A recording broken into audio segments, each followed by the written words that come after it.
Hello എല്ലാവർക്കും happy Onam. Welcome to tasty home ആക്ടിവിറ്റീസിലേക്ക്. ഇന്ന് ഞങ്ങളുടെ കുവൈറ്റിലെ ഒരു ചെറിയ ഓണവിശേഷങ്ങളാണ് കാണുന്നത്. വലുതായിട്ടൊന്നുമില്ല, ഞങ്ങൾ ചെറുതായിട്ടൊരു ചെറിയൊരു സദ്യ ഒരുക്കി ഞങ്ങൾ രണ്ടുപേരും അതിപ്പോൾ കഴിക്കാൻ പോവുക. അപ്പം ഉണ്ടാക്കുന്ന വീഡിയോ ഒന്നും എടുത്തിട്ടില്ല, അതിനുള്ള സമയമൊന്നും ഇല്ലായിരുന്നു. നമുക്ക് ഒത്തിരി സമയപരിമിതികൾ ഉള്ളത് കൊണ്ട് ചെറിയൊരു ഓണ സെലിബ്രേഷൻ മാത്രമാണ്. അപ്പോൾ ഞങ്ങളുടെ രണ്ടുപേരുടെയും ആ ഒരു ഓണ സെലിബ്രേഷൻ്റെ കാര്യങ്ങൾ കാണാം. സെലിബ്രേഷൻ എന്ന് പറയാനൊക്കത്തില്ല, ഒരു ഓണസദ്യ. അത് നമുക്ക് നിങ്ങളുമായിട്ട് ഒത്തുചേരാം. അപ്പോൾ ഞങ്ങളുടെ ഓണ വിഭവങ്ങളൊന്ന് ഞങ്ങളൊന്ന് പരിചയപ്പെടുത്താം. ഇത് അച്ചിങ്ങ തോരൻ, ഇത് ഇഞ്ചിപ്പുളി, ഇത് വെണ്ടയ്ക്ക മെഴുക്കുവരട്ടി, ഇത്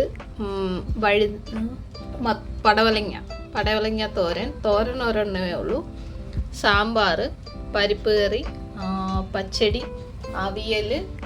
ഇത് നമ്മുടെ പായസമാണ്. പായസം ഉണ്ടാക്കിയപ്പോൾ നല്ല ലൂസായിട്ടായിരുന്നു. ഇത് കുറേ നേരം വെച്ച് കഴിഞ്ഞപ്പോഴത്തേക്കും പാല് മുഴുവനും കുറുകി, അങ്ങനെ ഒരു കുറുക്കം വന്ന് പാല് കുറുകിപ്പോയി. അപ്പം ലേറ്റായിട്ട് ഇനിയിപ്പോൾ നമുക്ക് ലൂസാക്കി എടുക്കാം. ഇപ്പോൾ കുഴപ്പമില്ല, ഇങ്ങനെ സേമിയ പായസം കഴിക്കാനാണ് തീരുമാനിച്ചിരിക്കുന്നത്. ഇത് നമ്മുടെ ശർക്കര വരട്ടി, പഴം ലുലുന്ന് കിട്ടിയപ്പോൾ പഴം ഇതിങ്ങനെ കിട്ടിയുള്ളൂ. പിന്നെ അച്ചാർ, നാരങ്ങ അച്ചാറാണ്, ചോറ്. അപ്പോൾ ഞങ്ങൾ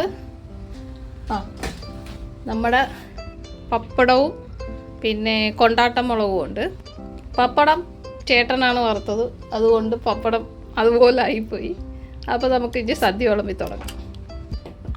ആദ്യം തന്നെ ഇങ്ങനെയൊക്കെ അങ്ങ് തുടങ്ങുവാണ്. ഇത് ഇഞ്ചിപ്പൊടി,